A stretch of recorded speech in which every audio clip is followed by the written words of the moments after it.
সুপ্রিয় শিক্ষার্থী বন্ধুরা, টিভিসি মাই স্টাডি ইউটিউব চ্যানেলে তোমাদের সকলকে স্বাগত জানাচ্ছি। তো যে বিষয়টি নিয়ে আজ আলোচনা করব, উচ্চ মাধ্যমিক 2024 পরীক্ষার্থীদের জন্য কোয়েশ্চেন ব্যাংক সলিউশন অর্থাৎ হিস্টোরি বিষয়ের কোয়েশ্চেন ব্যাংক শুধু 1 নম্বর মানের জন্য তোমাদের জন্য তৈরি করেছি। তোমরা এক নজরে এগুলি দেখে নাও, সঠিক উত্তরটি নির্বাচন করো।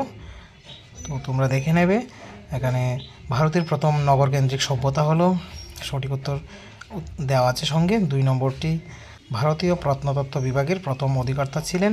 তারপরে হরপ্পা সভ্যতার আরেক নাম ছিল, ঠিক আছে। 4 নম্বর হরপ্পা লিপি ছিল, প্রয়াগ প্রশস্তি রচনা করেন। 6 নম্বর ভারতে প্রথম স্বর্ণমুদ্রার প্রচলন করেন। তারপরে রয়েছে 7 নম্বর নন্দবংশের শেষ রাজা ছিলেন। 8 নম্বর, তারপরে আছে 9 নম্বর, ঠিক আছে। 10, 11, 12, 13, তারপরে রয়েছে 14, 15, সঙ্গে কিন্তু উত্তর রয়েছে 16, তারপরে রয়েছে 17, 18, 19 মীরাবাই ভজনা করতেন। তারপরে রয়েছে 20, 21, তারপরে 22, 23, 24, 25, 26, তারপরে আছে 27, 28, 29, তারপরে হচ্ছে 30, 31, 32, 33, তারপরে 34, 35, 36, তারপরে রয়েছে 37 নম্বর। এই হচ্ছে তোমাদের সঠিক উত্তর।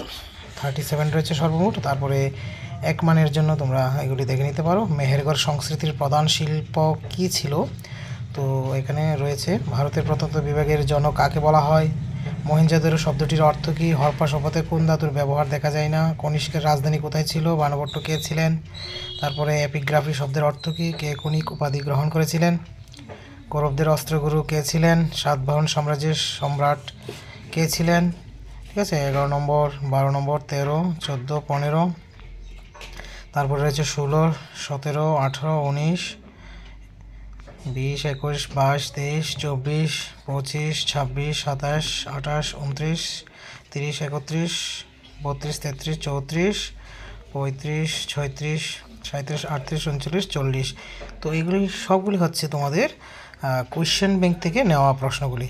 তো তোমরা চেয়েছিলে কোয়েশ্চেন ব্যাংকের সলিউশন দেওয়ার জন্য, তো তোমাদের এখানে 1 মানের সবগুলি সলিউশন করে দেওয়া হয়েছে, বাকিগুলি তোমরা নিজেরা তৈরি করে নেবে। তো আজকের এই ভিডিওটি এখানেই শেষ করছি। তোমরা ভালো থেকো, সুস্থ থেকো, তোমাদের সকলের পরীক্ষা ভালো হোক, শুভ হোক এই কামনাই করছি। Always by the side of the students. Thank you.